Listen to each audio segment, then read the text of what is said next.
Hello students, this is Somati Bhattacharya. So অনেকেই তোমরা আমাকে চিনে থাকবে আশা করি।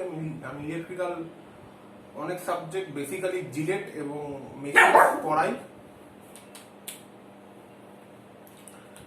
তো ব্যাপারটা হচ্ছে কি যে আজকে যেটা তোমাদের শুরু করতে চলেছি, তো সেটা হচ্ছে মেনলি একদম basics of power system.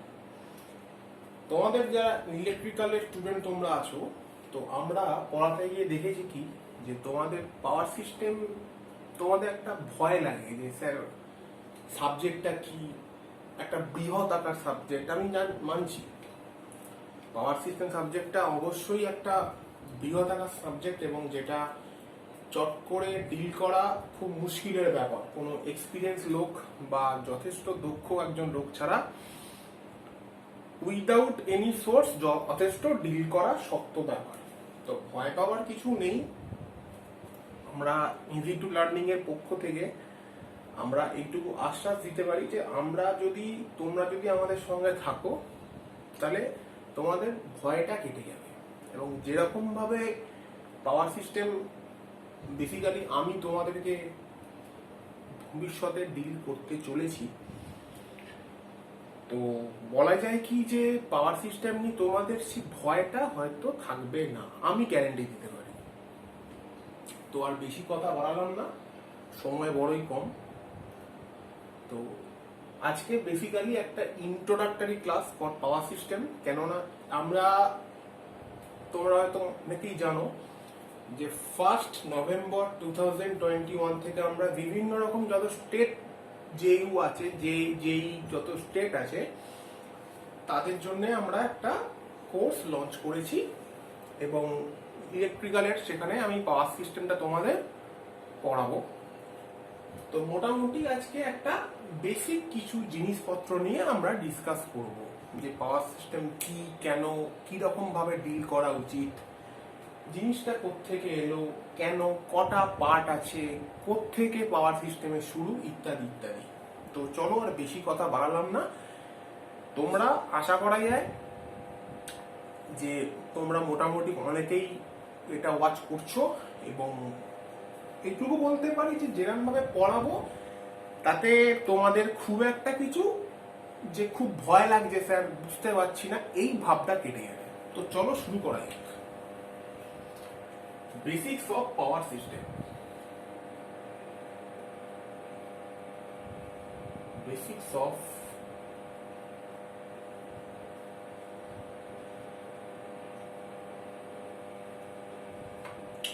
Power system.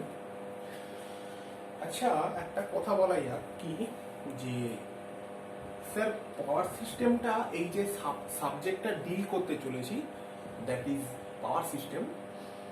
Sir সাবজেক্টটা এলো থেকে, যদি এলো থেকে বলতে হয় তাহলে বলা যায় আমরা প্রত্যেকে ধরে নিচ্ছি আমরা ইলেকট্রিক্যাল পড়েছি, ইলেকট্রিক্যাল ইঞ্জিনিয়ারিং স্টুডেন্ট, এবং আমরা মেশিনস প্রত্যেকে পড়েছি। তো মেশিনস পড়তে গিয়ে আমরা একটা মেশিনের কথা বলেছিলাম যে এক ইজ সিনক্রোনাস জেনারেটর। সিনক্রোনাস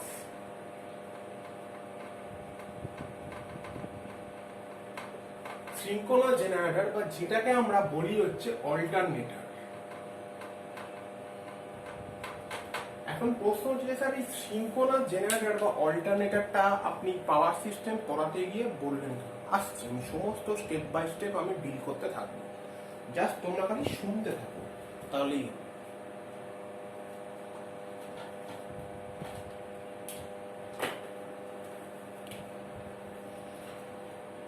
এই যে মেশিনটার কথা বললাম না, সিনক্রোনাস জেনারেটর বা অল্টারনেটর, এই সিনক্রোনাস জেনারেটর এই মেশিনটার কাজ কি বেসিক্যালি না, কাজ হচ্ছে কিছু পাওয়ারকে জেনারেট করা, কিছু পাওয়ারকে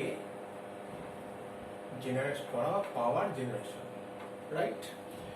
তো বন্ধুরা পাওয়ারকে যে জেনারেট করলাম, পাওয়ারটাকে যে জেনারেশন হলো কোথায় হয় না, এটা পাওয়ার প্ল্যান্টে, সেটা maybe hydel power plant, maybe nuclear power plant, maybe thermal plant, etcetera etcetera, whatever it's maybe. তো এই যে আমরা পাওয়ারটাকে জেনারেট করলাম, এই পাওয়ারটা জেনারেট করার পরে এই পাওয়ারটাকে আমি কি করব না লোড সাইডে বা কনজিউমার সাইডে পৌঁছে দেবো। আমি ধরে নিতে পারি আমি এটা লোড সাইড, হচ্ছে লোড। এখানে কি কি আছে না লোড সাইডের মধ্যে আছে হচ্ছে কিছু আমাদের ডোমেস্টিক লোড, লাইক আমাদের ঘর বাড়ি ইত্যাদি ইত্যাদি আছে। কিছু আছে হচ্ছে আমাদের ফ্যাক্টরি লোড বা ইন্ডাস্ট্রিয়াল লোড, ফ্যাক্টরি লোড ইত্যাদি, ফ্যাক্টরি বিভিন্ন প্রোডাকশন প্ল্যান্ট ইত্যাদি ইত্যাদি। তাহলে যে পাওয়ারটা আমরা জেনারেট করলাম সেই পাওয়ারটাকে কি করতে হবে না এই কনজিউমার যে সাইডটা, এই কনজিউমার সাইডে পাওয়ারটাকে আমাকে রিচ করাতে হবে বা পৌঁছে দিতে হবে। তো কি করে পৌঁছে দেবো স্যার? এটা তো কোনো ব্যাটারি নয় যে দুটো তার আমি জাস্ট কানেক্ট করলাম আর পাওয়ারটা চলে গেল। অ্যাকচুয়ালি যদি গোদা বাংলায় পাওয়ার সিস্টেমের ডেফিনেশন বলতে হয় তাহলে বলা যেতে পারে যে জেনারেশন পয়েন্ট থেকে কনজিউমার পয়েন্ট অবধি যে কানেকশনটা রয়েছে, যে সিস্টেমটা রয়েছে, যে চ্যানেলটা রয়েছে, এই টোটাল চ্যানেলটার এক কথায় নাম হচ্ছে পাওয়ার সিস্টেম। তাহলে কি বললাম বোঝা গেল? কি বললাম যে প্রথম কাজ হচ্ছে কি না আমি পাওয়ারটাকে জেনারেট করলাম, রাইট? লাস্ট কাজ কি না পাওয়ারটাকে আমি কনজিউম করছি। কত ভোল্টেজ, কারেন্ট, কত কিলোওয়াট, কত KVA, what ever is maybe, সেসব পরে আসবে, অনেক সময় পড়ে আছে। তাই লোড সাইড, সেটা domestic load, maybe factory load, maybe others কিছু। তো এই যে পাওয়ারটাকে জেনারেশন করার পর আমি যে ডোমেস্টিক পারপাস তাকে বা ফ্যাক্টরি পারপাস আমি যে ইউজ করব, এই ইউজ কি করে করব না ইউজ করার জন্য এই জেনারেশন পয়েন্ট থেকে আমি চ্যানেল দ্বারা বা যে সিস্টেমটার মধ্যে দিয়ে পাওয়ারটাকে আমি লোড সাইডে আনছি। এই টোটাল সিস্টেমটার নাম হচ্ছে কি না টোটাল সিস্টেমটার নাম হচ্ছে এক কথায় বলতে গেলে পাওয়ার সিস্টেম। বোঝা গেল আশা করি কি বলেছি? তো নাও এইবারে জাস্ট কিছু বেসিক কথা বলবো, কি করে কি আছে, কটা কি পার্ট ইত্যাদি ইত্যাদি। তারপর আমি আজকে পাওয়ার সিস্টেমের ইন্টারভিউ দিতে গেলে বা পাওয়ার সিস্টেমের ওপর কিছু বেসিক কোশ্চেন আমি ডিসকাস করব, আর কিছু নেই।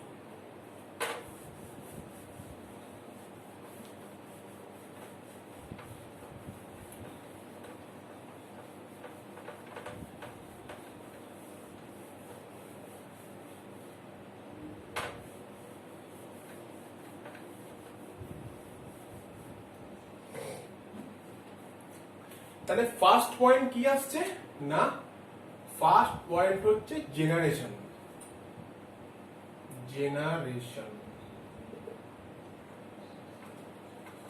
সেকেন্ড পয়েন্ট কি আসছে? সেকেন্ড পয়েন্ট হচ্ছে তাকে আমি পাঠাবো। কোথায় পাঠাবো না লোড সাইডে পাঠাবো বা কনজিউমার সাইডে পাঠাবো। তাহলে যে পদ্ধতিতে পাওয়ারটা আমি পাঠাবো বা ট্রান্সমিট করব সেই পদ্ধতিকে কি বলবো না ট্রান্সমিশন।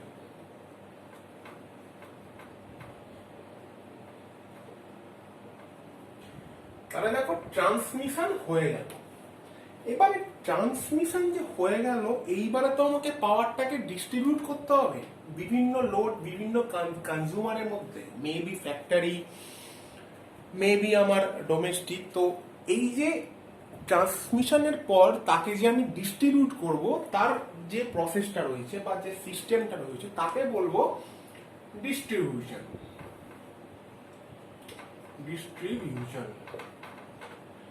লাস্ট পয়েন্টে কি আসছে না আমি জেনারেশন করলাম, ট্রান্সমিশন করলাম, ডিস্ট্রিবিউশন করলাম। এখন কি না এই যে তিনটে সিস্টেম আছে, জেনারেশন, ট্রান্সমিশন এন্ড ডিস্ট্রিবিউশন, এই প্রত্যেকটা সিস্টেমকে আমাকে কিছু প্রোটেকশন দিতে হয়। এখন প্রশ্ন হচ্ছে যে দাদা প্রোটেকশনটা দেবো কেন না প্রোটেকশন দিতে হয় এগেইনস্ট ফল্ট। কি ফল্ট? অনেক রকম ফল্ট হতে পারে। মেবি শর্ট সার্কিট ফল্ট হতে পারে, মেবি লোড সাইডে কোনো ফল্ট হতে পারে, মেবি জেনারেশন সাইডে কোনো ফল্ট হতে পারে। এবং এই তিনটের ক্ষেত্রে যেটা সব থেকে গুরুত্বপূর্ণ সেইটা হচ্ছে ফল্ট এগেইনস্ট লাইটনিং বা বাজ পড়া, লাইটনিং বা বাজ পড়া। তাহলে এই যে তিনটে সিস্টেম রয়েছে, সেই তিনটে যে সিস্টেম রয়েছে, জেনারেশন, ট্রান্সমিশন, ডিস্ট্রিবিউশন, এই তিনটে সিস্টেমকে আমাকে কি করতে হবে না প্রোটেকশন দিতে হবে। তো লাস্ট পার্ট হচ্ছে প্রোটেকশন।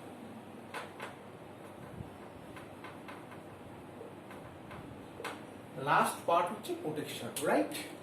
তো এখন প্রশ্ন হচ্ছে দাদা তাহলে কি করে জিনিসটা শুরু করব? না প্রথমে যেটা আমরা শুরু করব সেটা হচ্ছে one line diagram of power system. সব থেকে important, one line diagram of power systems. Okay,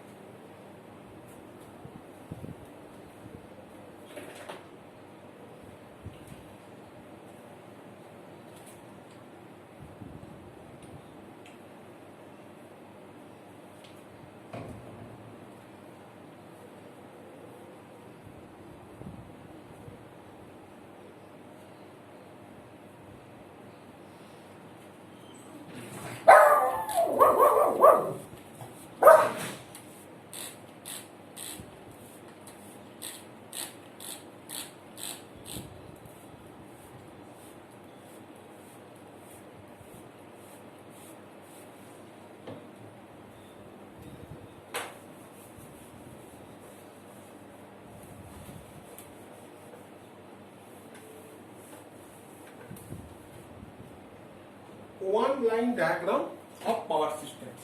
Okay, तो चलो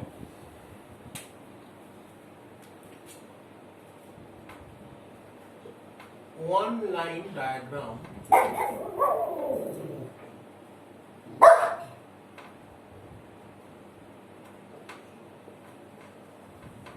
of power system কি না প্রথমে কি আসবে? জেনারেশন মানে কি? জেনারেটর। কে জেনারেশন করে না? জেনারেটর। জি জেনারেটর। এইটা কি না? এইটা হচ্ছে তোমার জেনারেটর বাস। যে ভোল্টেজটা জেনারেট করলো আমরা তাকে চট করে পাঠাতে পারি না, তার অনেক কজ আছে, অনেক পয়েন্ট আছে, পরে সব বলবো। তাকে স্টেপ আপ করতে হয়। So this is the step up transformer. This part called transmission lines. Transmission line দিয়ে আমরা তাকে ট্রান্সমিট করব। This part is called transmission line. Then কি করলাম না তাকে স্টেপ ডাউন করলাম। কেন না? স্টেপ ডাউন করার পর আমি তাকে ডিস্ট্রিবিউশন করব। ডিস্ট্রিবিউশন এন্ড হেন্স আমরা এখান থেকে কি করলাম না বিভিন্ন লোডে চলে গেল, রাইট? তাহলে এটা হচ্ছে জেনারেশন পার্ট, এটা হচ্ছে তোমার step up transformer. Step up transformer, এটা হচ্ছে ট্রান্সমিশন লাইন,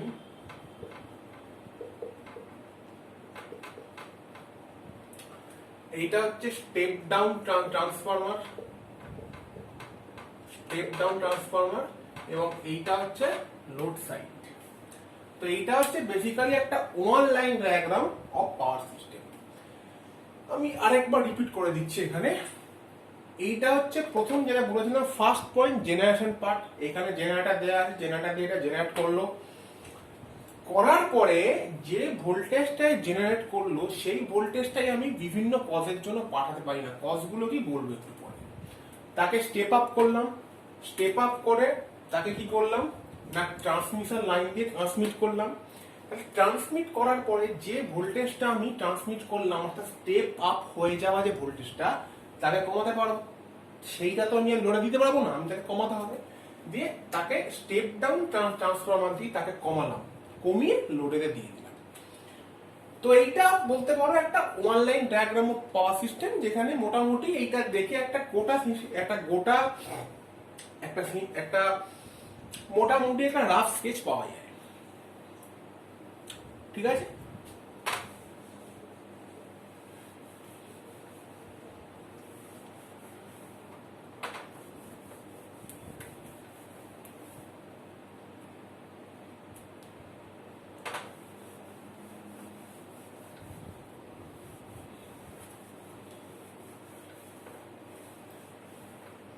তো বন্ধুরা, মোটামুটি আমরা ট্রান্সমিশন, ডিস্ট্রিবিউশন, প্রোটেকশন, জেনারেশন, এই যে পার্টটা, এত লম্বা পার্টটা, এই পার্টটার মোটামুটি একটা রাফ স্কেচ আশা করি দিতে পেরেছি। তো এইবার যেটা বলার কথা কি, যে না কিছু বেসিক্স পাওয়ার সিস্টেমের কোশ্চেন নিয়ে একটু ডিসকাশন করা যায়। কিছু বেসিক্স, মূল কোর্স কিন্তু শুরু হবে 1 নভেম্বর 2021 থেকে। মূল কোর্স শুরু হবে 1 নভেম্বর 2021 থেকে, আমি এখন থেকে বলে রাখছি। দেন সেই কোর্সে আমরা ইলাবোরেটলি প্রত্যেকটা পার্টকে আমরা ডিসকাশন করব। আজকের ক্লাসটা হচ্ছে জাস্ট ফর ইন্ট্রোডাক্টরি ক্লাস এবং বেসিক তোমাদের একটা রাফ স্কেচ, একটা আইডিয়া দেওয়া ক্লাস। এবং আজকের ক্লাসটা করলে তোমরা বুঝতে পারবে যে মোটামুটি কি কি জিনিসপত্র নিয়ে একটা বেসিক লেভেলে একটা পাওয়ার সিস্টেমের একটা বেসিক লেভেলে ডিসকাস করা হয়। তো প্রথম যে আমরা প্রবলেমটা নিয়ে ডিসকাস করব সেটা হচ্ছে define power factor. Number 1 question, define power factor. Power ফ্যাক্টরকে ডিফাইন করো অথবা পাওয়ার ফ্যাক্টরের ডেফিনেশন কি। আচ্ছা, প্রত্যেকে বেসিক ইলেকট্রিক্যাল আশা করি পড়া আছে, মেশিনস আশা করি পড়া আছে। তো সেখান থেকেই বলে দেওয়া উচিত যে পাওয়ার ফ্যাক্টরের ডেফিনেশনটা কি। তোমরা তো ভাববে যে স্যার পাওয়ার ফ্যাক্টর তো বেসিক ইলেকট্রিক্যালের জিনিস, তাহলে পাওয়ার সিস্টেমে কেন পড়াচ্ছে। একটা কথা বলে রাখি যে পাওয়ার ফ্যাক্টর, পিএফ বা পাওয়ার ফ্যাক্টর, এই পাওয়ার ফ্যাক্টরটা ইলাবোরেটলি সম্পূর্ণভাবে পাওয়ার সিস্টেম যে সাবজেক্টটা, সেখানে একটা বিরাট ভূমিকা পালন করে। পাওয়ার ফ্যাক্টরকে ইনক্রিজ করা, তাকে ডিক্রিজ করা, পাওয়ার ফ্যাক্টরের উপর কি কি জিনিস ডিপেন্ড করে একটু বলে রাখা দরকার। পাওয়ার ফ্যাক্টরের উপর কি কি জিনিস ডিপেন্ড করে। Number 1, load current.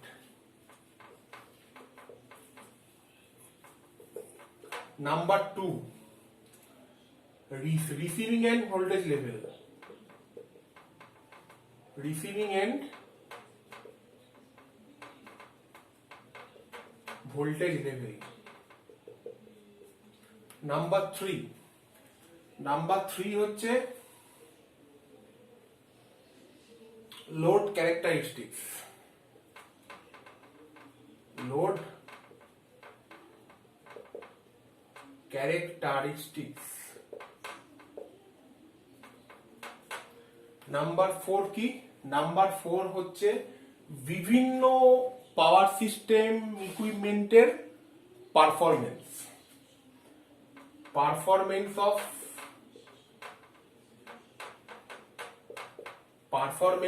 পাওয়ার সিস্টেম ইকুইপমেন্টস।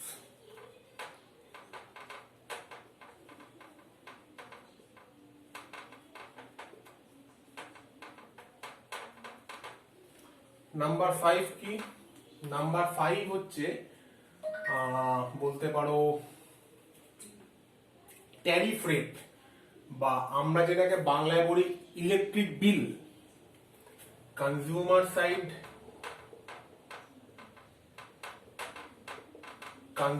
সাইড ইলেকট্রিক বিল।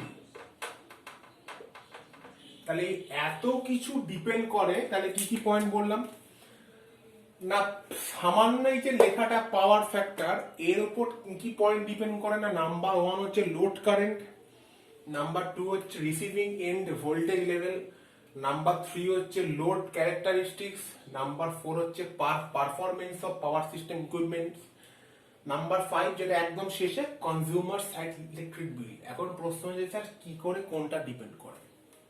জাস্ট একটু বেসিক নিয়ে বলবো যে কি করে কোনটা ডিপেন্ড করে। আচ্ছা, আমরা প্রত্যেকে জানি যদি পাওয়ারকে ফিক্স রাখতে হয় তাহলে power P equal to VI cos phi বা কস থিটা, যা ইচ্ছা আমি বলতে পারো। তা পাওয়ার কি না, পাওয়ার হচ্ছে আমাদের যে কোনো ইকুইপমেন্ট, লাইক আমাদের পাখা, আমাদের light, mobile phone charger, what ever it's maybe, যে কোনো একটা ফ্যাক্টরি বা একটা ডোমেস্টিক যে ইকুইপমেন্ট আছে বা যে কোনো একটা ইলেকট্রিক্যাল ইকুইপমেন্টের পাওয়ার রেটিং, যেটা আমরা ওয়াটে বলতে পারি, কিলোওয়াটে বলতে পারি, মেগাওয়াটে বলতে পারি, হোয়াট এভার ইটস মেবি।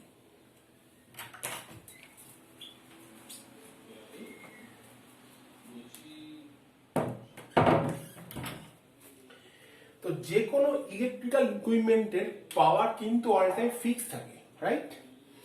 তাহলে এখন প্রশ্ন হচ্ছে যে স্যার ভোল্টেজটা আমরা ধরে নিচ্ছি অলমোস্ট ফিক্সড, ভোল্টেজ একটু আপ ডাউন করে কিন্তু সেটা মোটামুটি নেগলিজিবল।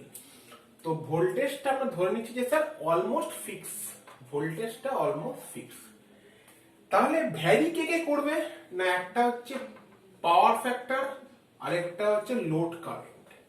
ভোল্টেজটা ফিক্স, তাহলে কি লেখা যায় এখান থেকে লেখা যায় কি যে VP directly proportional to I and cos phi, right? তাহলে কস ফাইটা যত ডিক্রিজ করবে লোড কারেন্ট বা আই তত ইনক্রিজ করবে, রাইট? তাহলে এখন প্রশ্ন হচ্ছে যে স্যার যদি লোড কারেন্ট ইনক্রিজ করে তাহলে আমার ক্ষতি কি হবে না, ক্ষতি হচ্ছে একটাই, আমরা কি জানি পাওয়ার লস ইকুয়াল টু বা copper loss equal to I square into R. Okay, R হচ্ছে কি না resistance of the equipment or resistance of the transmission line বা resistance of the connective conductor, whatever it's maybe. তাহলে আরটা fix, তাহলে কি এখান থেকে কি লেখা যায় না কপার লস বা এনার্জি লস বা power loss equal to depends upon directly I square. মানে আই যখন ছিল 3 অ্যাম্পিয়ার তখন আই যদি 3 অ্যাম্পিয়ার বাড়ে তাহলে আমার লস তার স্কোয়ারে বাড়বে। তাহলে বোঝা যাচ্ছে, তাহলে আইটাকে আমি যদি মেনটেন রাখতে পারি, যদি মেনটেন করতে পারি তাহলে লসটা আমার অনেকটাই ডেভেলপ করা যায়। এখন আইটাকে মেনটেন করতে হলে কি করতে হবে না পাওয়ার ফ্যাক্টর বা কস ফাইকে আমাকে ডেভেলপ করতে হবে, মোর অর লেস ডেভেলপ করতে হবে। কি করে করব সে ব্যাপারে আমি পরে আসবো। কি করে করব না একটা চ্যাপ্টার পড়াবো, that is power factor control বা ভোল্টেজ কন্ট্রোল। তো সেই পাওয়ার ফ্যাক্টর কন্ট্রোল বা ভোল্টেজ কন্ট্রোল দিয়ে আমি পড়াবো যে কি করে পাওয়ার ফ্যাক্টরটাকে আমরা ডেভেলপ করব। তার মেথড আছে, কিরকম মেথড, একটা হচ্ছে সিনক্রোনাস কন্ডেনসার মেথড, একটা হচ্ছে তোমার রিঅ্যাক্টিভ পাওয়ার মেথড, একটা হচ্ছে ক্যাপাসিটর ব্যাংক মেথড। বিভিন্ন মেথড দিয়ে পাওয়ার ফ্যাক্টরটাকে তোলা যায়।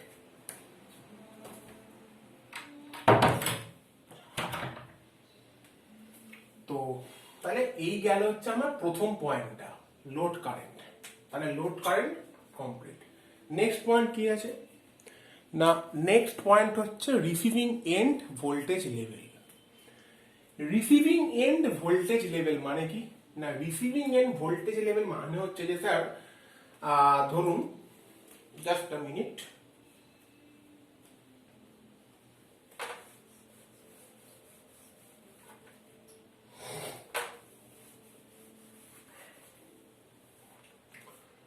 মনে করা যাক this is a transmission line and this is the sending end side and this is the receiving end side and this is the receiving end side. So একটা equation আছে, যে ইকুয়েশন আমি পরে ভোল্টেজ কন্ট্রোল বলতে কি বলবো, VR বা receiving end voltage equal to VS minus of Q demand into XL by VS।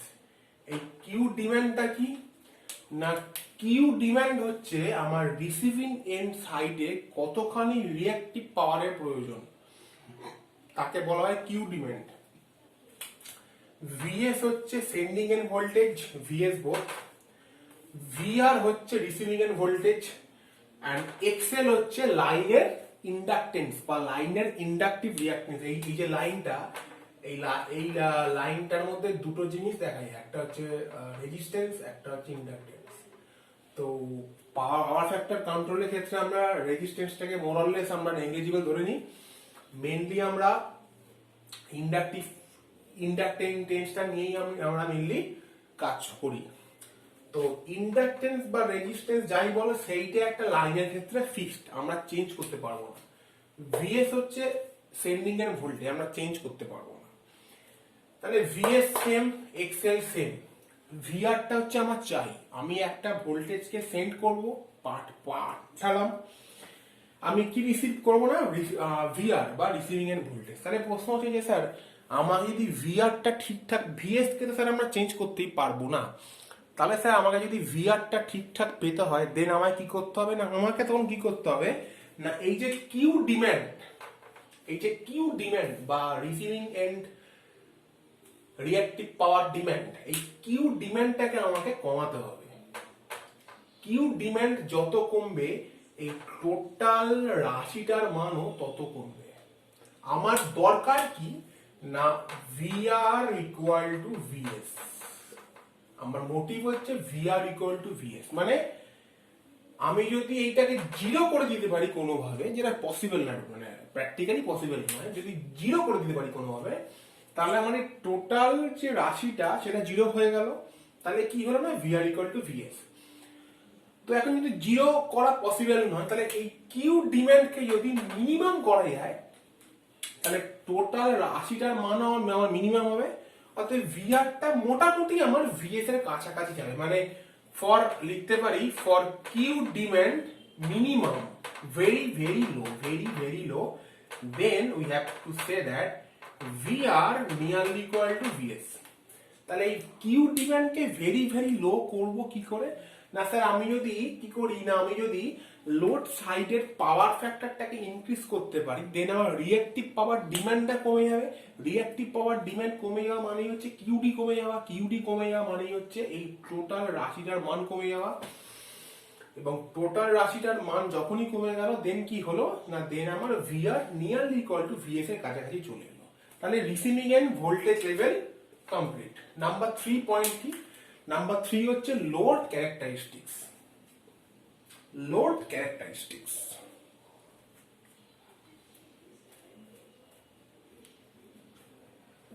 আচ্ছা লোড ক্যারেক্টারিস্টিক্স,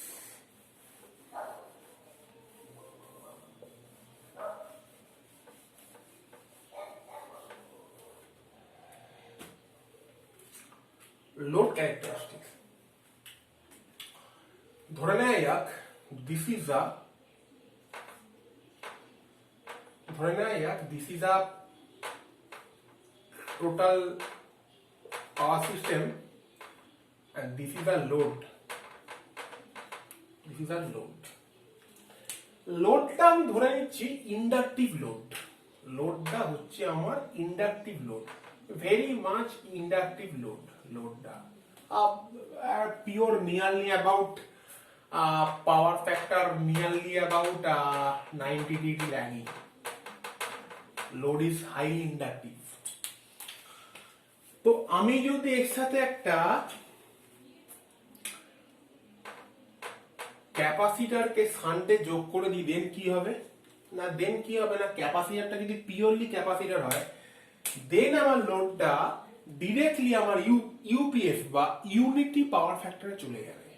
ধরে নেওয়া যাক পিওর ক্যাপাসিটর নয়, এর সাথে একটা হয়তো রেজিস্ট্যান্স আছে, রাইট? এর সাথে একটা হয়তো আমার রেজিস্ট্যান্স আছে।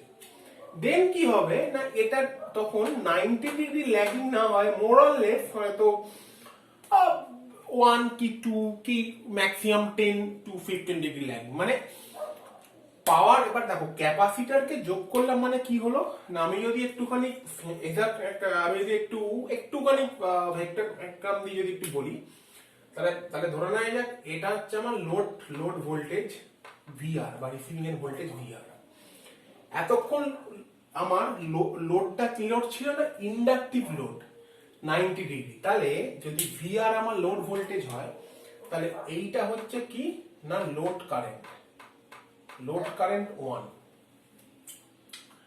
আমি একটা ক্যাপাসিটর দিয়েছি ফর পিওর ক্যাপাসিটর, তাহলে ক্যাপাসিটরটা আমার ধরো কারেন্ট দিচ্ছে এখানে আইসি। তাহলে কি হবে না এটা কাটাকাটি হয়ে যাবে, দিয়ে ক্যাপাসিটরের কারেন্টটা যদি কম হয় দেন কি হবে না ক্যাপাসিটরের কারেন্টটা আমার যদি কম হয় দেন আমি ধরে নিচ্ছি যে আমার এতখানি কেটে গেছে, দেন কি হবে না দেন কারেন্টটা আমার মোটামুটি একটা যদি পিওরলি ক্যাপাসিটর হয় তাহলে লোড কারেন্টটা আমার কি হবে না ইউনিটি পিএফ চলে এলো, ইউনিটি পাওয়ার ফ্যাক্টরে চলে এলো, ইউনিটি পাওয়ার ফ্যাক্টরে লোড কারেন্ট চলে এলো, রাইট। এখন যদি পিওরলি ইন্ডাকটিভ পিওরলি ক্যাপাসিটিভ না হয়, ধরে নেয় পিওরলি ক্যাপাসিটিভ নয়, তা যদি পিওরলি ক্যাপাসিটিভ না হয় দেন কি হবে না দেন আমি ধরে নিচ্ছি এই দিকে হচ্ছে আমার ধরো আইসি ফর পিওরলি ক্যাপাসিটিভ নয়, ধরে নেওয়া যাক এই দিকে হচ্ছে আইসি।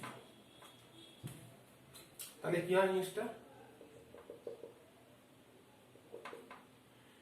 না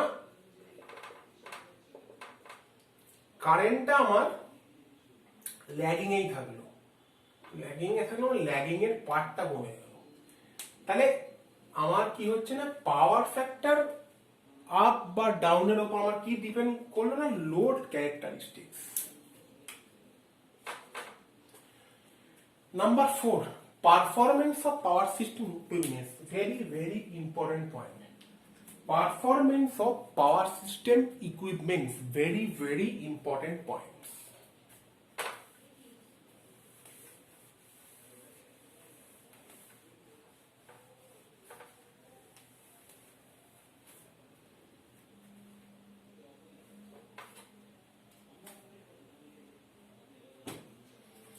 performance of power system equipments যেটা বলছিলাম আর কি, যদি আমার cos phi কমে যায়, ধরে নেওয়া যাক P equal to VI cos phi, V is almost same, cos phi যত কমছে I তত বাড়ছে, cos phi আরো যত কমছে I দেন এন্ড দেয়ার বাড়ছে, I যত বাড়ছে আমার লস I স্কয়ার ভাবে বাড়ছে, I যত বাড়ছে আমার লসটা কি হচ্ছে না I স্কয়ার ভাবে বাড়ছে। তাহলে লস তাহলে আমরা কি জানি না কোন সিস্টেমের এফিসিয়েন্সি কি হয় না এটা equal to output by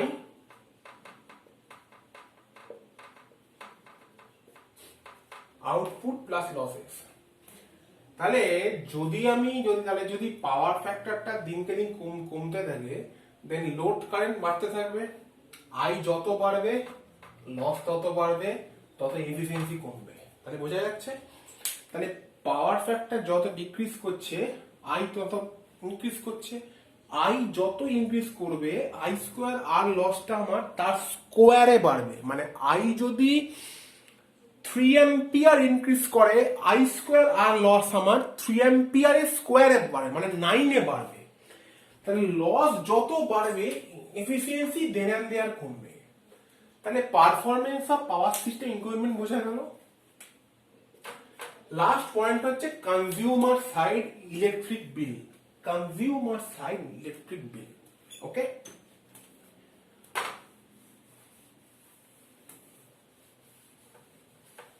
consumer side electric bill. Okay চলো, কনজিউমার সাইড ইলেকট্রিক বিল। প্রত্যেকে আমরা বাড়িতে ডোমেস্টিক মিটার আমরা ইউজ করি প্রত্যেকে, রাইট? প্রত্যেকে আমরা বাড়িতে ডোমেস্টিক মিটার আমরা ইউজ করি। আমি ধরে নিচ্ছি পাওয়ারটা হচ্ছে fix P equal to VI cos phi। ওকে, তো আমি মনে করছি যে আমার বাড়িতে প্রচুর নাম্বার অফ ইন্ডাকটিভ কয়েল আছে, প্রচুর নাম্বার অফ ইন্ডাকটিভ কয়েল বা ইন্ডাকটিভ লোড হয়, লাইক সেটা আমাদের পাখা হতে পারে, পাম্পের মোটর হতে পারে, মিক্সার গ্রাইন্ডারের মোটর হতে পারে, মানে প্রচুর নাম্বার অফ আমার বাড়িতে কি আছে না ইন্ডাকটিভ লোড আছে, huge number of inductive load আছে। তা যদি huge number of inductive load থাকে দেন পাওয়ার ফ্যাক্টর আমার একদম ভেরি ভেরি লো হয়ে যাচ্ছে। ওকে, তাহলে পাওয়ার ফ্যাক্টর যখন ভেরি ভেরি লো হয়ে যাচ্ছে দেন কি হচ্ছে না পাওয়ার ফ্যাক্টর যদি ভেরি ভেরি লো হয়ে যায় তাহলে আমার আইটা বাড়ছে। ওকে, আই যত বাড়ছে আই স্কোয়ার লস বাড়ছে, মানে আমার বাড়ির যে ওয়্যারিং আছে সেই বাড়ির ওয়্যারিং এর মধ্যে কি হচ্ছে না যে পরিমাণ আই যাওয়ার কথা তার থেকে অনেক বেশি পরিমাণ আই যাচ্ছে, যে পরিমাণ আমার আই যাওয়ার কথা তার থেকে কি হচ্ছে না অনেক বেশি পরিমাণ আই যাচ্ছে, অর্থাৎ বেশি পরিমাণ আমার লোড কারেন্ট যাচ্ছে। তাহলে লোড কারেন্ট যত বেশি পরিমাণ যাচ্ছে তত কি হচ্ছে আমার না লস বাড়ছে, আমার ওয়্যারিং এর মধ্যে লস বাড়ছে। লস বাড়লে কি হচ্ছে একদিকে যেমন বিল বাড়ছে একদিকে সেরকম কি হচ্ছে না আমার বাড়ির ওয়্যারিং এর যে ইনসুলেশন রয়েছে সেটা আস্তে আস্তে আস্তে আস্তে ক্ষয় থেকে আস্তে আস্তে আস্তে আস্তে ক্ষয়ছে। তাহলে কনজিউমার সাইড ইলেকট্রিক বিলটা বোঝা গেল।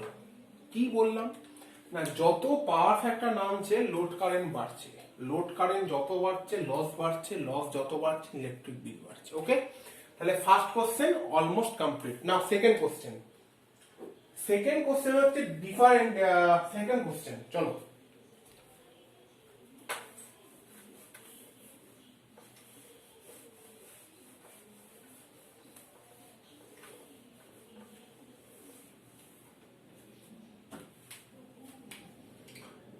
সেকেন্ড কোশ্চেন হচ্ছে ডিফাইন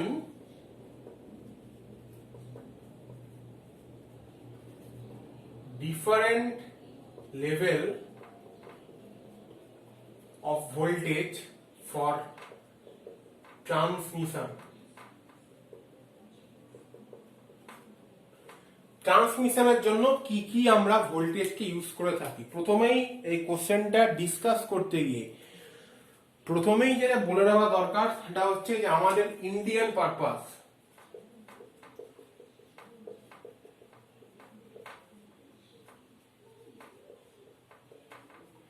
for Indian purpose আমরা only 11 kilovolt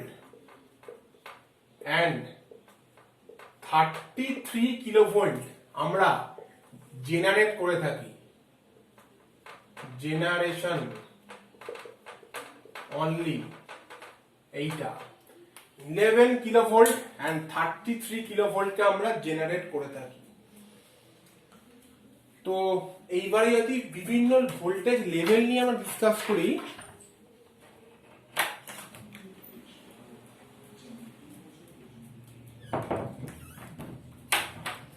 যদি আমরা বিভিন্ন ভোল্টেজ লেভেল নিয়ে আমরা যদি ডিসকাস করি তাহলে কি বলবো,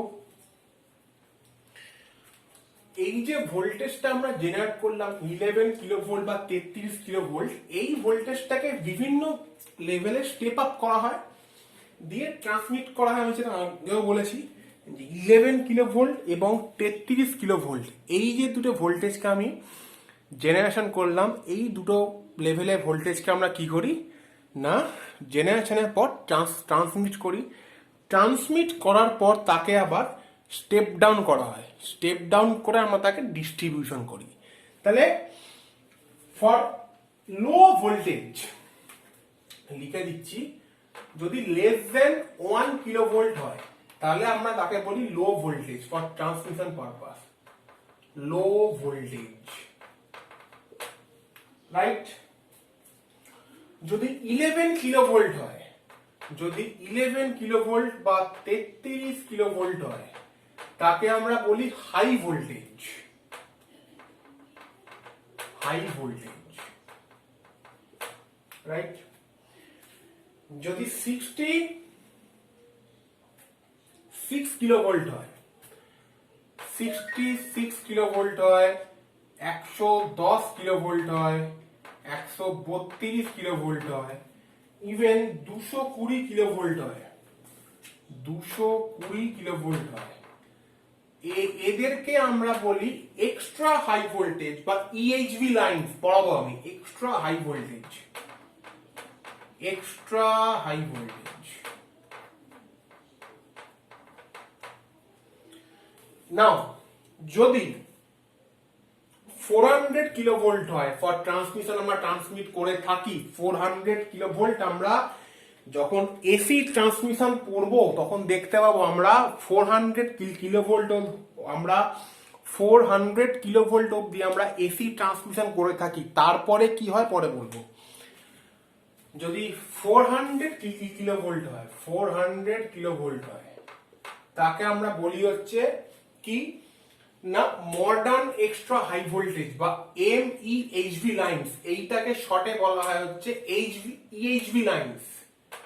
ইএইচভি লাইনস তোমরা শুনে থাকবে, EHV lines extra high voltage line. যদি 400 কিলোভোল্ট হয় তাহলে তাকে বলতে পারি হচ্ছে modern extra high voltage line বা এমইএইচভি লাইন। মডার্ন এক্সট্রা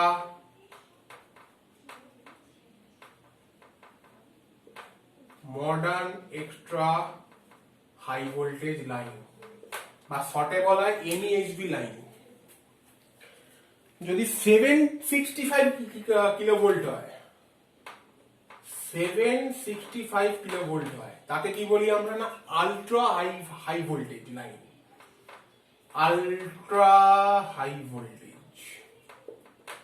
আর রিসেন্টলি আমরা ডিসি, এটা জেনে রাখা তোমরা, এটা জেনে রাখো, আমরা এইচভি ডিসি বা হাই ভোল্টেজ ডিসি ট্রান্সমিশন সিস্টেমের দরুন আমরা ট্রান্সমিট করতে সক্ষম হয়েছি 850 কিলোভোল্ট, 850 কিলোভোল্ট আমরা ট্রান্সমিশন করতে সক্ষম হয়েছি। কিন্তু সেটা এসি ট্রান্সমিশন দিয়ে নয়, HV DC transmission, high voltage DC transmission দিয়ে আমরা 850 কিলোভোল্ট অবধি আমরা ট্রান্সমিশন করতে সক্ষম হয়েছি। তাহলে এই গেল হচ্ছে define the different level of voltage for transmission purpose. Question 2 complete. Now question number 3. Question number 3, okay?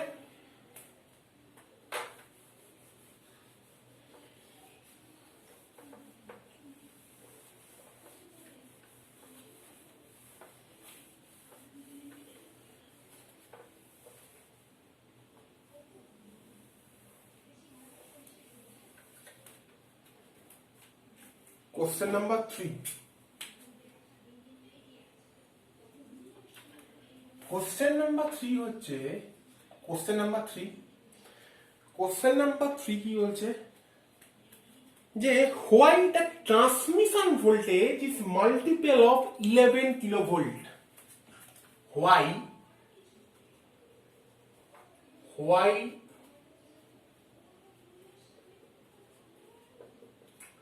Transmission voltage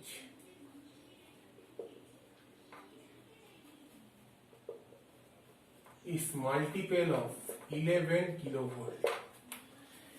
আচ্ছা, এই যে কোশ্চেনটা, এই কোশ্চেনটাতে প্রচুর লোক বলে এসছে স্যার উত্তর হচ্ছে ফর্ম ফ্যাক্টর। আমরা কি জানি সাইনুসয়েডিয়াল ভোল্টেজের ফর্ম ফ্যাক্টর হচ্ছে, সাইনুসয়েডিয়াল কার্ভের ফর্ম ফ্যাক্টর হচ্ছে 1.1। তো সেই হিসাবে সেটাকে 10 দিয়ে গুণ করলেন 11 কিলোভোল্ট। সম্পূর্ণ ভুল answer. This is very very wrong. আমি জানি না কোন ইনস্টিটিউটের কোন ফ্যাকাল্টি বলেছে, but according to my knowledge and not only my knowledge, according to the বেতাজ বাদশা অফ পাওয়ার সিস্টেম, নাম আমি বলবো না, আমরা প্রচুর লোকজন যেটা রিসার্চ করেছি, ফর্ম ফ্যাক্টর হচ্ছে কিন্তু ভুল answer. Form factor is not the right answer. তাহলে স্যার রাইট আনসারটা কি বলবো?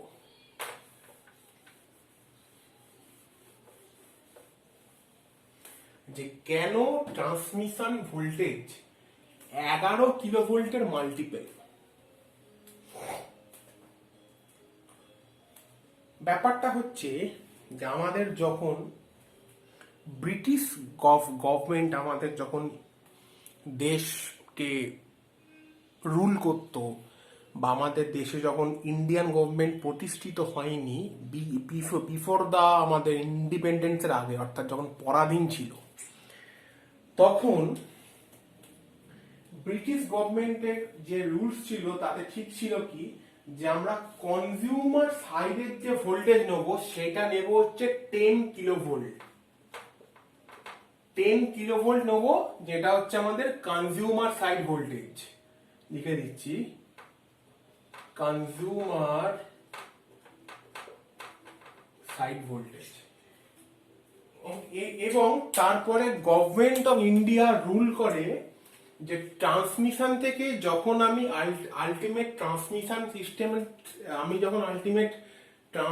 সিস্টেম, হয়ে যখন আমার কাছে, আমি যখন সিলিং এন্ডে 10 কিলোভোল্ট ভোল্টেজ পাচ্ছি, তো ট্রান্সমিশন যে সিস্টেমটা, তাতে সর্বাধিক আমি 10% লস করতে পারবো। মানে কি না, মানে হচ্ছে ধরে নেওয়া এটা হচ্ছে জেনারেটর, এখানে ট্রান্সফরমার ইত্যাদি ইত্যাদি আছে, এটা হচ্ছে টোটাল ট্রান্সমিশন সিস্টেম, আর এটা হচ্ছে লোড, রাইট? তাহলে লোডে যদি আমি লোডে যদি 10 কিলোভোল্ট আমি অ্যাচিভ করতে চাই, তাহলে ট্রান্সমিশন যে সিস্টেমটা, তাতে আমি ম্যাক্সিমাম এর 10% লসকে আমি অ্যালাউ করতে পারবো। এখন প্রশ্ন হচ্ছে যে স্যার লসটা কেন হয় না, লসটা কেন হয় তার অন্যতম কারণটা হচ্ছে স্যার, এইটা হচ্ছে জেনারেশন পয়েন্ট, এটা হচ্ছে ট্রান্সমিশন সিস্টেম, এই টোটালটা হচ্ছে ট্রান্সমিশন সিস্টেম।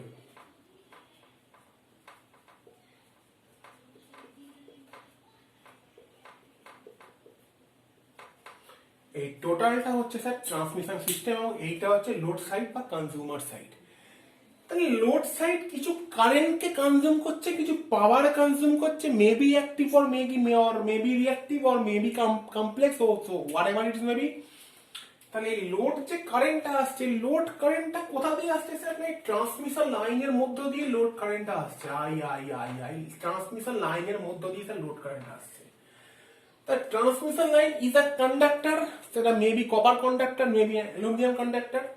সো এই ট্রান্সমিশন লাইনটা কিছুটা পরিমাণ কি করে না, রেজিস্ট্যান্সকে বদার করে। তাহলে ট্রান্সমিশন লাইনটার মধ্যে কিছুটা পরিমাণ কি আছে না, রেজিস্ট্যান্স আছে। তাহলে আমরা কি জানি না, কপার লস ইকুয়াল টু কি জানি আমরা, copper loss equal to I square আর।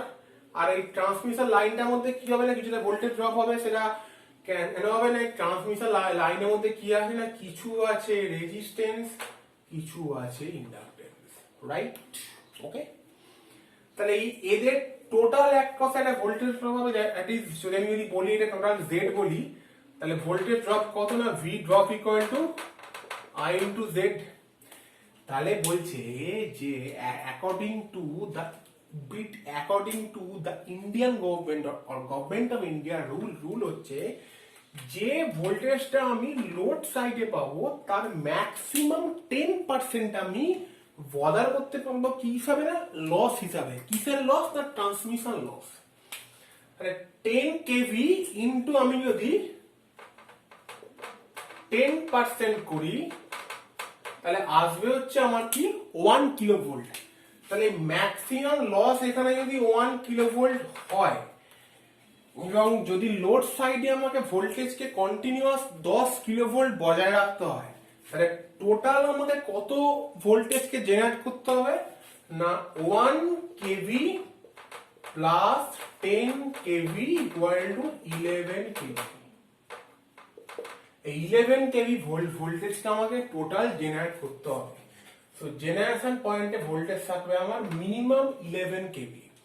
এখন লোড সাইড যদি বলে যে স্যার আমি 20 কিলোভোল্ট করব, যদি 20 কিলোভোল্ট করব, আমায় তাহলে ট্রান্সমিশন পার্টে কি করতে হবে না, 22 কেভি জেনারেট করতে হবে। যদি কনজিউমার বলে তাহলে আমি 30 কেভি করব, তাহলে এখানে করতে হবে কত, 33 কেভি। যদি ট্রান্সমিশন লাইন বলে যে স্যার আমাকে 660 কেভি করব, তাহলে কত করতে হবে, 66 কেভি। তো তোমরা প্রত্যেকটা দেখো, প্রত্যেকটা কিন্তু হচ্ছে 11 এর multiple. because 11 into 11 11 11 into 2 22 11 into 3 33 and 11 into 6 66 and also যদি আমাদের বলেছে আমরা 100 অর্থাৎ 100 কেবি করব দেন আমাদের করতে হবে এখানে 110 কেবি আর যদি বলেছেন আমরা 120 কিলোভোল্ট আমাদের চাই দেন আমাদের করতে হবে কত না 132 কিলোভোল্ট। তো তোমরা প্রত্যেকটা মিলিয়ে দেখো তোমরা প্রত্যেকটা এখানে মিলিয়ে দেখো 11 22 33 66 110 and 132 প্রত্যেকটাই কিন্তু হচ্ছে মাল্টিপল অফ 11। সো কোশ্চেনটা কি ছিল যে why the transmission voltage is multiple of 11 KV. Maximum লোক বলে স্যার একটা ফর্ম ফ্যাক্টর, কিন্তু আমি বলছি ফর্ম ফ্যাক্টর ভুল আনসার, সম্পূর্ণরূপে ভুল আনসার। অ্যাকচুয়াল আনসার হচ্ছে যে লোড সাইডে আমাদের ব্রিটিশ গভর্নমেন্ট নিয়ম করে গেছিল 10 কিলোভোল্ট থাকবে। তো 10 তো আমাদের আবার ব্রিটিশ গভর্নমেন্ট চলে যাওয়ার পর after the independence of India আমাদের ইন্ডিয়ান গভর্নমেন্ট রুল করে দেয়, মানে আমাদের ইন্ডিয়ান গভর্নমেন্টের যে পাওয়ার মিনিস্ট্রি আছে তারা রুল করে দেয় কি যে ভোল্টেজটা আমরা লোড সাইডে রাখতে পারি সেই ভোল্টেজের ম্যাক্সিমাম 10% আমরা ইউজ করতে পারি অ্যাজ পার ট্রান্সমিশন লস। তো 10 কেভি 10% মানে 1 কেভি। সো আমাদেরকে জেনারেট করতে হবে কত না 10 + 1 = 11 kilovolt. Okay, so question number 4। Question number 4 चलो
Okay students, now number 4, question number 4. Okay,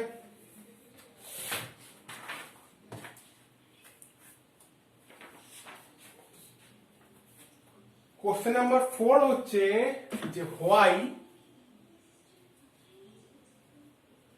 why the generation voltage is not above the 33 kilovolt.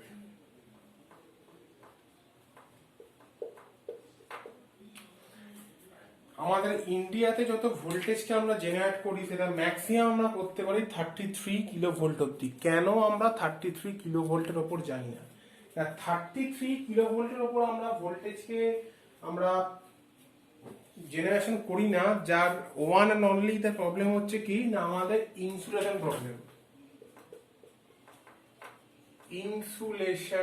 Problem. Because একটা কথা অল টাইম জেনে রাখবে যে insulation strength is directly proportional to voltage level.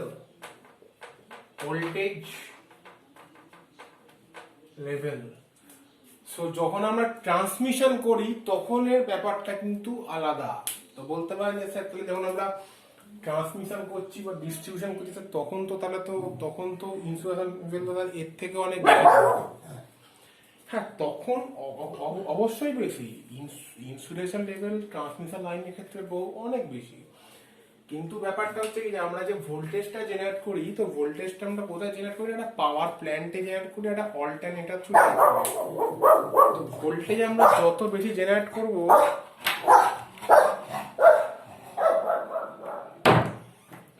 ভোল্টেজটা আমরা যত বেশি জেনারেট করব তত আমার অল্টারনেটরের সাইজকে আমাকে তত বড় করতে হবে, তত বৃহৎ করতে হবে, এবং ইনসুলেশন লেভেল আমাকে পাওয়ার প্ল্যান্টের ক্ষেত্রে বা সেই অল্টারনেটরের ক্ষেত্রে আমাকে ততটাই বড় করতে হবে। সো আমরা এখানে একটা ইনফরমেশন দিয়ে রাখতে পারি যে সব থেকে যেটা ইন্ডিয়াতে লার্জেস্ট অল্টারনেটর সেটা বসিয়েছি আমরা একটা নিউক্লিয়ার পাওয়ার প্ল্যান্টে, এবং জায়গাটার নাম হচ্ছে কুন্দনকুলম। তোমার নেটে সার্চ করলেই পাবে কুন্দনকুলম। এখানে একটা নিউক্লিয়ার পাওয়ার প্ল্যান্ট আছে, এবং যে পাওয়ার প্ল্যান্টে আমরা, এইটা হচ্ছে state of Tamil Nadu.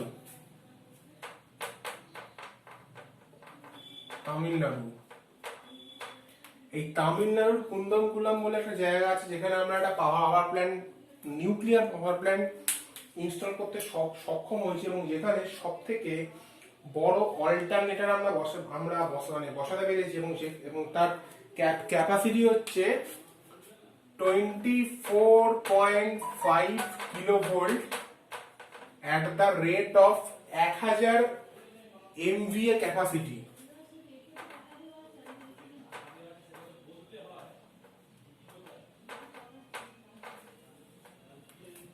(24.5 kilovolt at 1000 MVA). Okay, 24.5 kilovolt at 1000 MVA। এই 1000 MVA রেটিং এ আমরা 24.5 কিলোভোল্ট তৈরি করতে সক্ষম হয়েছি। কোথায়? এটা হচ্ছে সবথেকে বড় alternator, the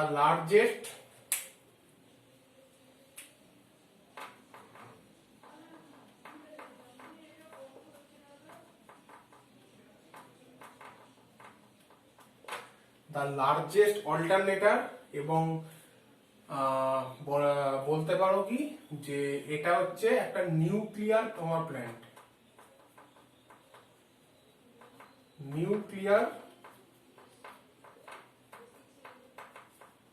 nuclear power plant যেটা ইনস্টল করা আছে কুন্দনকুলম at তামিলনাড়ু স্টেট, যেখানে আমরা 24.5 কিলোভোল্ট at 1000 MVA রেটিং আমরা তৈরি করতে সক্ষম। তাহলে why that generation voltage is not above 33 kilovolt? Because insulation problem. Okay, now next question number 5.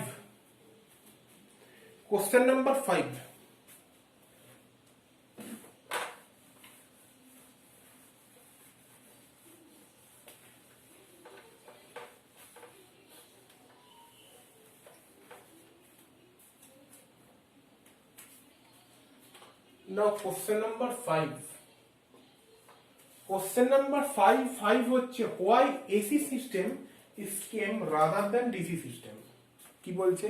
বলছে তো দাদা আমরা তো যখন জেনারেট করছিলাম তখন আমরা তো ডিসি দিয়েই তো করতে পারতাম, তাহলে ডিসি সিস্টেম কে আমরা অবসোলেট করে কেন আমরা এসি কে নিয়ে এলাম? why এসি সিস্টেমে করলে কি স্যার কি হবে বলবো সব।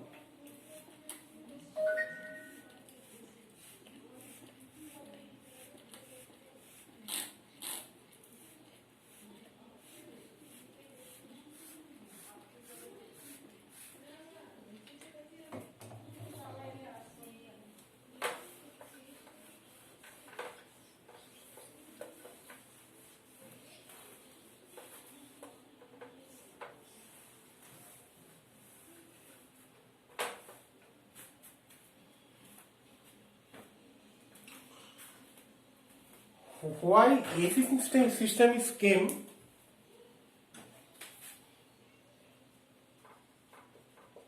Why AC system is came rather than DC system? কেন এসি সিস্টেমকে নিয়ে এলাম? and also question number 6 হচ্ছে define some advantages of AC system. দেখো, ধরে নেওয়া যাক আমি ডিসি কে ট্রান্সমিট করি, আমি ডিসি ভোল্টেজকে যদি ট্রান্সমিট করি, আমি ধরে নেওয়া যাক আমি করেছি এখানে হচ্ছে 11 কিলো ভোল্টকে আমি জেনারেট করেছি, জেনারেট করে আমি তাকে পাঠাচ্ছি হচ্ছে থ্রু ডিসি মোটামুটি কয়েক হাজার কিলোমিটার দূরে আমি তাকে পাঠাচ্ছি। আলটিমেট না যখন রিসিভিং পয়েন্ট আসবে না, আমি দেখবো আমি 10 কিলো ভোল্টের জায়গায় পাচ্ছি hardly 8 kilo volt, hardly 7.5 kilo volt. কেন না ম্যাক্সিমাম লসটা আমার এই ট্রান্সমিশন যে সিস্টেমটা, সেইখানেই আমার ম্যাক্সিমাম লসটা ঘটে গেছে। এই ট্রান্সমিশন যে সিস্টেমটা, এই ট্রান্সমিশন সিস্টেমের মধ্যে আমার ম্যাক্সিমাম লসটা ঘটে গেছে। তারপরে কিরকম যদি আমি ডিসি সিস্টেমকে ট্রান্সমিট করতাম, আমাদের ম্যাক্সিমাম যে লোডগুলো আছে সেগুলো কিসে চলে না, এসিতে চলে। ম্যাক্সিমাম যে লোডগুলো আছে like induction machine, factory based বলতে গেলে সিঙ্কোনাস মেশিন, আমাদের ডোমেস্টিক লোড, পাখা, আলো, বিভিন্ন পাম্প, মোটর, আমাদের কিসে চলে না, এসিতে চলে। দেন আমাদেরকে তাহলে প্রত্যেকটা কনজিউমার পয়েন্টে একটা করে ইনভার্টার ইনস্টল করতে হতো, যে ইনভার্টারটা কাজই হতো ডিসি কে ধরে এসি করতো। তাহলে এটা গেল যে ডিসি থেকে কেন এসি আনলাম তার একটা পয়েন্ট। সেকেন্ড পয়েন্ট হচ্ছে স্টেপ আপ করা যায়। কেন বলবো, চলো সব বলবো। স্টেপ আপ করা যায় কেন, কি হবে সব বলবো।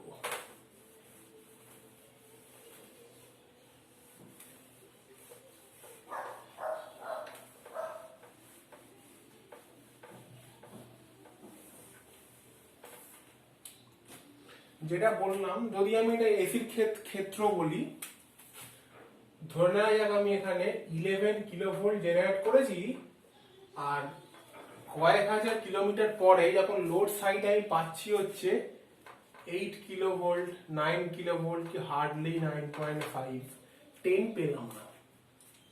তাহলে কি করলাম আমি 11 কেভি কে ট্রান্সমিট করলাম না, আমি এইখানে একটা স্টেপ আপ ট্রান্সফরমার বসালাম। যে ট্রান্সফরমারটা কি করলো 11 কিলো ভোল্ট থেকে 66 কিলো ভোল্টে তাকে স্টেপ আপ করলো।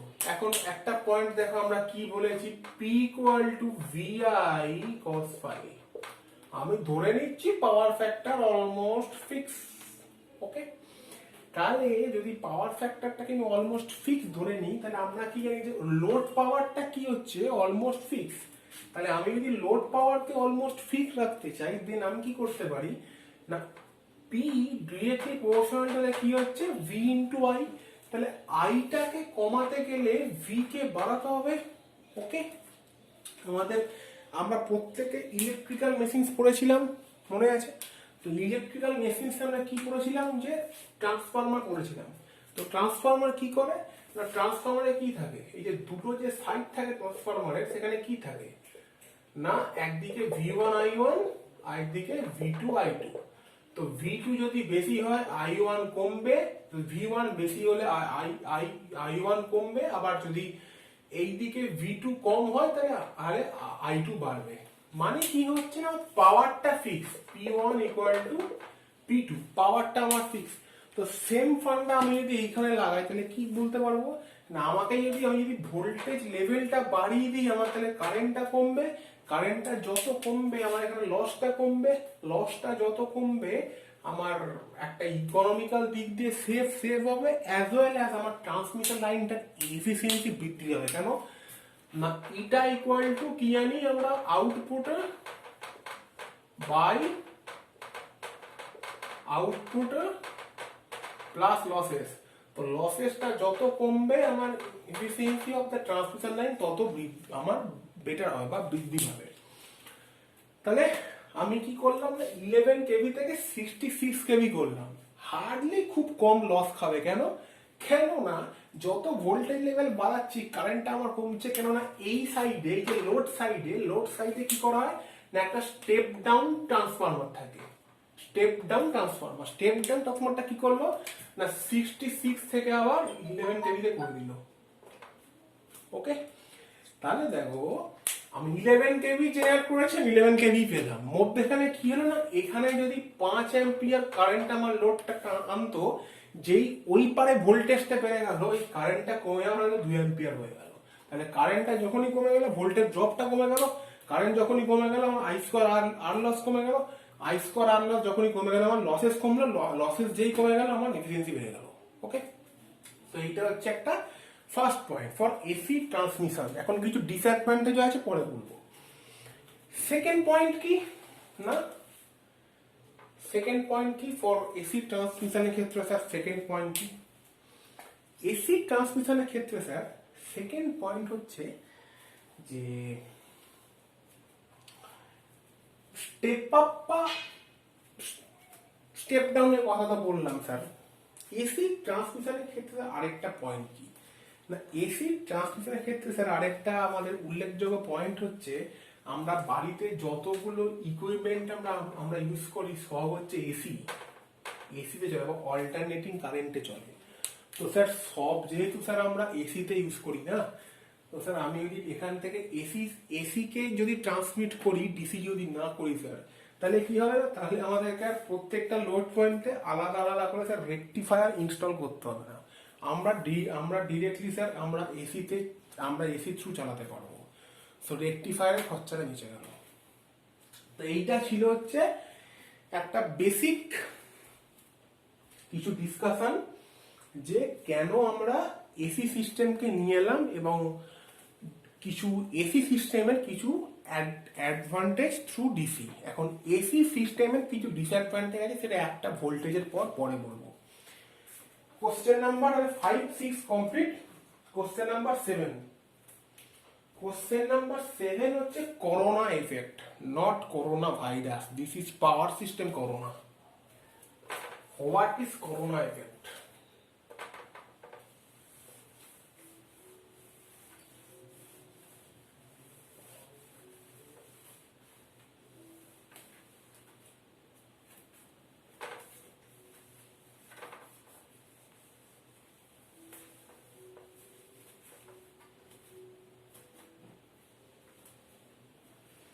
So, what is corona effect, sir?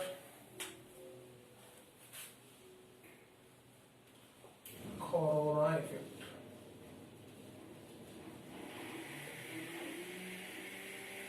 What is corona effect? Okay.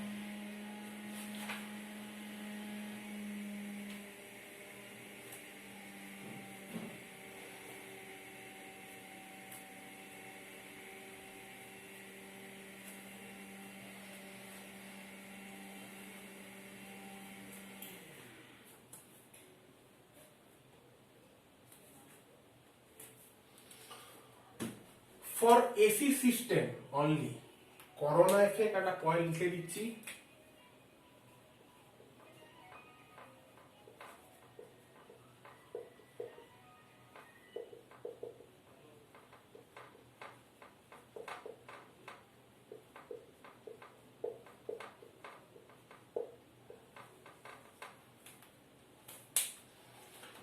দুটো ট্রান্সমিশন লাইন আছে,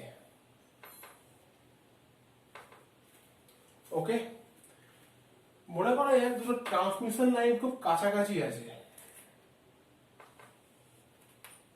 ওকে, খুব স্ট্রমি ওয়েদার, ঝড় বৃষ্টি ইত্যাদি ইত্যাদি, মানে বাতাসটা ভিজে ভিজে আছে, লাইক স্ট্রমি ওয়েদার। স্ট্রমি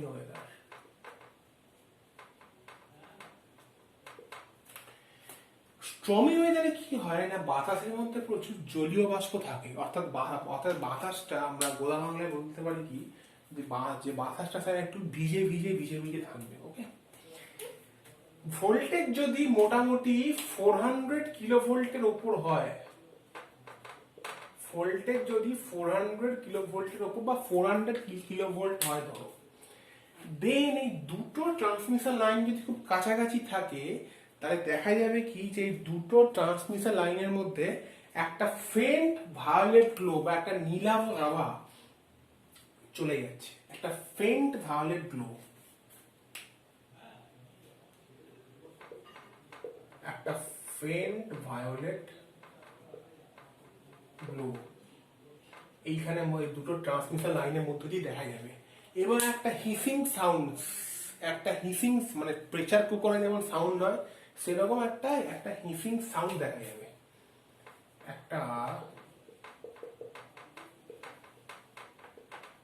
একটা হিসিং সাউন্ড দেখা যাবে। এই টোটাল এবং কি হবে না, এই যে এর মধ্যে যে বাতাসটা আছে, বাতাসটা তখন আয়োনাইজড হয়ে যাবে, বাতাসটা তখন আয়োনাইজড হয়ে যাবে। এই টোটাল যে ঘটনাটা ঘটে, টোটাল ফিনোমেনাটাকে বলা হচ্ছে করোনা এফেক্ট। এই করোনা এফেক্টের ফলে কি হয় না, করোনা এফেক্টের ফলে যেটা হয় সেটা হচ্ছে পাওয়ার লস হয়, একটা ভালো পরিমাণে পাওয়ার লস হয়। করোনা এফেক্টকে রিডিউস করার জন্য, করোনা এফেক্টকে, আচ্ছা এর সাথে আরেকটা কোশ্চেন অ্যাড করে দাও, how to reduce corona effect. Corona এফেক্টকে রিডিউস করার জন্য কি করতে হয় না, আমরা কি ইউজ করি না, হচ্ছে হলো কন্ডাক্টর।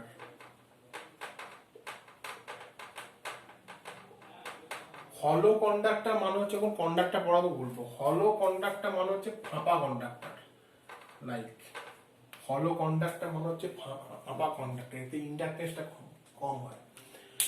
নাম্বার 2 হচ্ছে যে কন্ডাক্টরের আমরা যদি ডায়ামিটারকে বাড়াতে পারি, যদি ডায়ামিটারকে বাড়াতে পারি তাহলে করোনা এফেক্ট কি হবে না, আমরা যদি ডায়ামিটারটাকে বাড়াতে পারি, দেন আমার তাহলে কি হবে না, করোনা আমাদের যেটা করোনা লসটা কমবে। তাহলে যাবে increase the dia of conductor. আর নাম্বার 3 হচ্ছে কিনা, যদি দুটো কন্ডাক্টরের মধ্যে স্পেসিংটা বাড়ানো যায় তাহলে করোনা এফেক্টটা কিছুটা কমানো যাবে। তাহলে increase the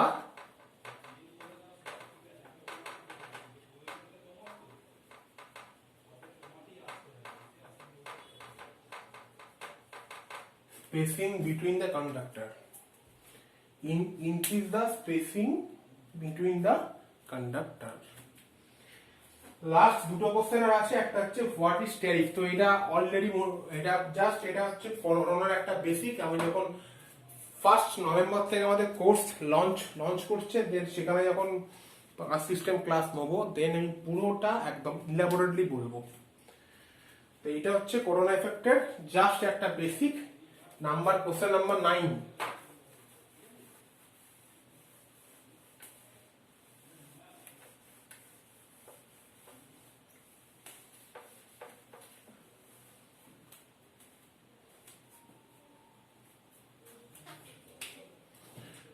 question number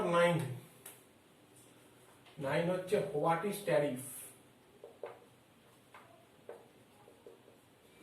what is tariff, tariff মানে কি না, ট্যারিফ মানে হচ্ছে যে রেটে আমরা কনজিউমার সাইডে ইলেকট্রিক্যাল এনার্জি যে রেটে বা যে রেটিং এ প্রোভাইড করা হচ্ছে তাকে বলা হচ্ছে ট্যারিফ। ট্যারিফটা কি, ট্যারিফের ডেফিনেশন হচ্ছে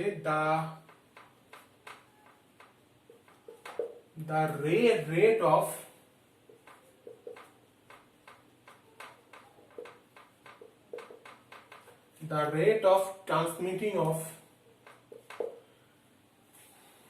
electrical energy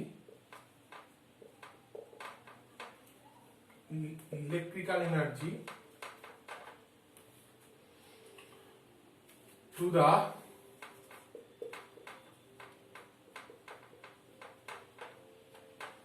কনজিউমার সাইড, একে বলা হচ্ছে ট্যারিফ। বিভিন্ন রকমের ট্যারিফ হয়, একটা দুটো জিনিস একটু বলছি।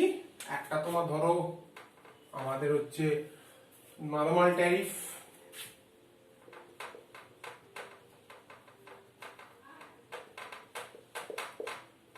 একটা ধরো flat rate tariff,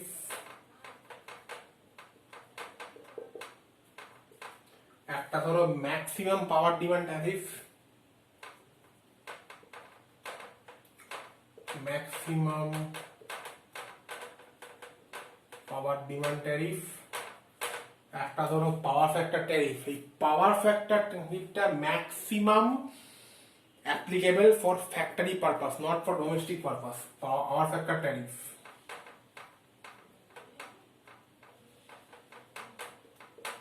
Power factor tariff, okay? তো ট্যারিফ যে রেট হয় আমাদের, ট্যারিফ রেটের ওপরই আমাদের বাড়ির যেটা ডোমেস্টিক যেটা ইলেকট্রিক বিল সেটা আমাদের আসে হচ্ছে ট্যারিফ রেটের ওপর। মানে ট্যারিফ রেটের ওপরে অ্যাকচুয়ালি প্রত্যেকটা কনজিউমারেরই ইলেকট্রিক বিলটা আসে, কিন্তু যেটা বললাম মানে নর্মাল ট্যারিফ বা এটাকে বলা হয় হচ্ছে ডোমেস্টিক ট্যারিফ। ডোমেস্টিক ট্যারিফ এইটার উপর বেস করে আমাদের বিলটা আসে। কি আমাদের বিল কি নাম আসে না, kilowatt hour equal to watt hour by 1000, এইটাকে বলা হচ্ছে বিওটি বা board of trade unit, BTU, board of trade unit, বা এটাকে শর্টে বলা হয় যে এত ইউনিট পুড়েছে ইত্যাদি ইত্যাদি। লাস্ট কোশ্চেন হচ্ছে what is the difference between fuse and circuit breaker?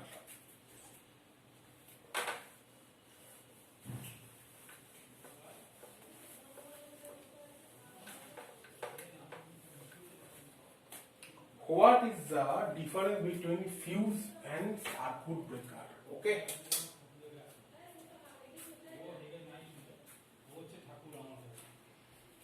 What is the difference between fuse and circuit breaker?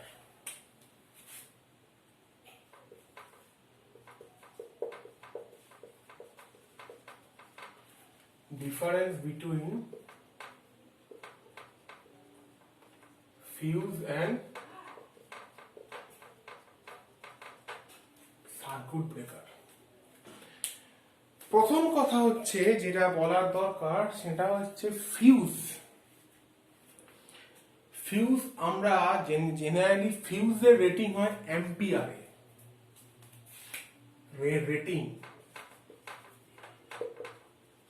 Rating for fuse ampere, kilo ampere ইত্যাদি ইত্যাদি। রেটিং ফর সিবি বা সার্কিট ব্রেকার হয় kilo ভোল্টে। Number two কি না, number two হচ্ছে fuse আমরা generally use করি for short time protection,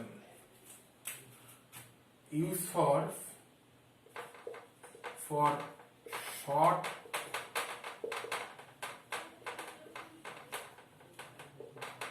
time protection। Fuse এটা হচ্ছে ফিউজ। সার্কিট ব্রেকার কি কোথায় থাকে না, সার্কিট ব্রেকার থেকে জেনারেশন প্ল্যান্টে বা সাবস্টেশনে থাকে হচ্ছে সার্কিট ব্রেকার। সাবস্টেশনে বা জেনারেশন প্ল্যান্টে থাকে হচ্ছে আমার সার্কিট ব্রেকার। ওকে, তো সেখানে আমরা কি ইউজ করি না, লং টাইম প্রোটেকশন, কি সার্কিট ব্রেকার। আরেকটা বলা যেতে পারে কিরকম, আরেকটা বলা যেতে পারে হচ্ছে ফিউজ যদি একবার গলে যায়, ফিউজ কি হয় না, ফিউজ একটা নির্দিষ্ট অ্যাম্পিয়ারের রেটিং এ থাকে, সেই অ্যাম্পিয়ারের রেটিং এর পর কি হয় না, ফিউজটা গলে যায়। গলে যাওয়ার পরে ফিউজটাকে আবার আমাদের নতুন করে রিপ্লেসমেন্ট করতে হয়।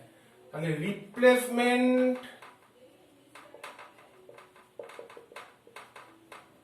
Is needed for fuse.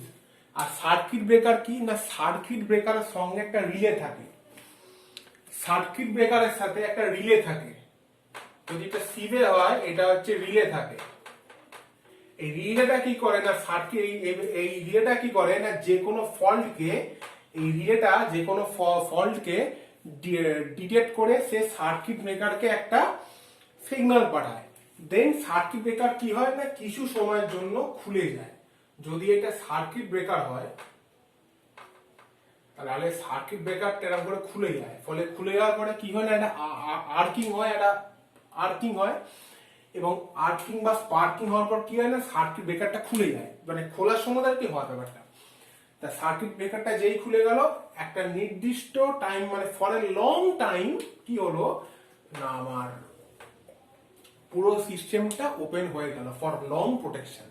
দেন আবার যখন ফল্ট ক্লিয়ার হলো দেন আবার আমাদেরকে ম্যানুয়ালি সার্কিট ব্রেকারটাকে আবার আমাদেরকে ক্লোজ করতে হলো। তাই এই হচ্ছে ফিউজ এবং সার্কিট ব্রেকারের মধ্যে বেসিক একটা তফাৎ। তো আজকে মোটামুটি ডিসকাশন এই অবধি যাচ্ছি। তো আমাদের পুরোপুরি আমাদের কোর্স শুরু হচ্ছে 1 নভেম্বর থেকে আমাদের কোর্স শুরু হচ্ছে। 1 নভেম্বর থেকে all JEE course power system class you will get from nearly about December or next year January আমি হয়তো নেব। এন্ড দেন এই কোর্সটা তোমরা যে যে মনে করো কিনো, এটা হচ্ছে for all JEE course. And এইটা পারলে তোমরা যে যে ইচ্ছা করবে কিংবা আমাদের ইনস্টিটিউটের নাম তোমাকে বলে দিচ্ছি হচ্ছে ইজি টু লার্নিং।